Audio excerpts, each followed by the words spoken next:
서울 종로구 성균관대학교 앞에서 인문사회과학 책방 풀무지를 26년 동안 꾸렸습니다. 책방 풀무지를 문을 닫는다는 소식이 알려지자 여러 사람들이 힘과 슬기와 돈을 모았어요. 풀무지를 인수하겠다는 젊은 사람들이 나왔고 풀무지를 다시 일으켜 세우려고 책을 사주었지요. 올 설날 이틀 전에 대중모금을 시작했는데 4일 만에 1,000만 원이 모였고 오늘로 10일이 지났는데 1,800만 원이 넘게 모였어요.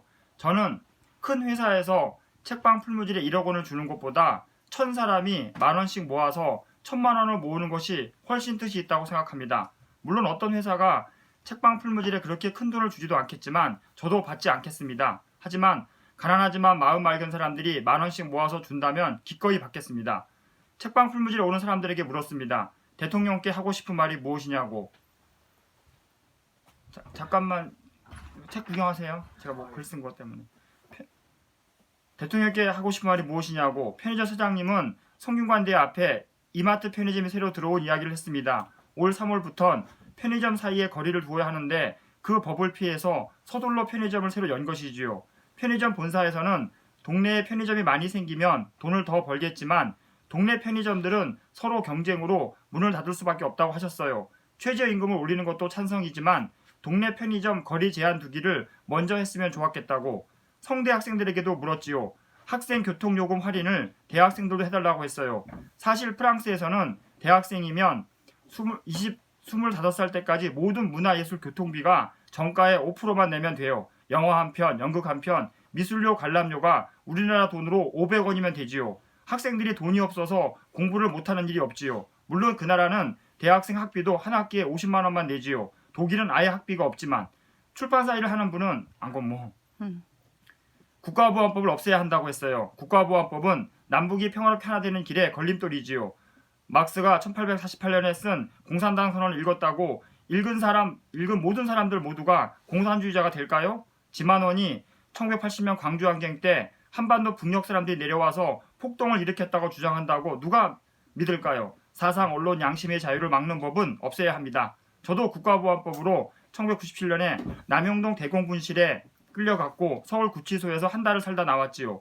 지금도 책방 풀무지에는 국가보안법상 이적 표현물에 해당하는 책들이 있어요. 이제는 그런 책들을 너무 안 읽어서 문제가 아닐까요? 요즘 대학생들은 마르크스의 역사 유물론적 변증법은 고사하고 그냥 변증법도 잘 모른다고 해요. 프랑스에서는 백성들 삶을 옥죄는 정책을 펴면 고등학생들이 먼저 거리에 나서서 시위를 하지요. 그들은 중고등학교 때 이미 노동조합 운동사, 세계혁명 운동사를 토론을 하면서 공부해요. 우리나라는 오로지 이름난 대학에 가려고 학창시절 다 보내요.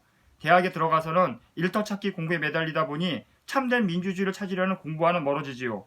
책방 풀무지에 오는 많은 사람들이 기본소득 정책을 펴달라고 했어요. 가난한 것을 증명해야만 돈을 주는 선별복지가 아니라 사람으로 태어났으면 누구에게나 한 달에 일정액을 그냥 주는 제도지요. 이제는 만 사람이 할 일을 기계 한 대가 하지요.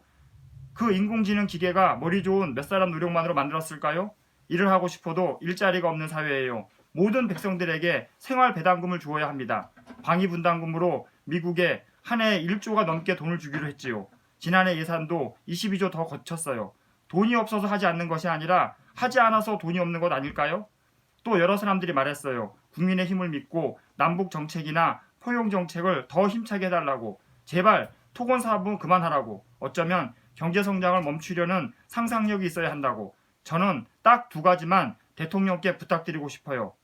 농사꾼이 마음 놓고 농사를 짓는 세상과 비정규직이 없는 나라가 되었으면 좋겠어요. 책방을 하는 사람이 이런 말을 하는 것이 뜬금없겠지만 저도 밥을 먹고 살아요.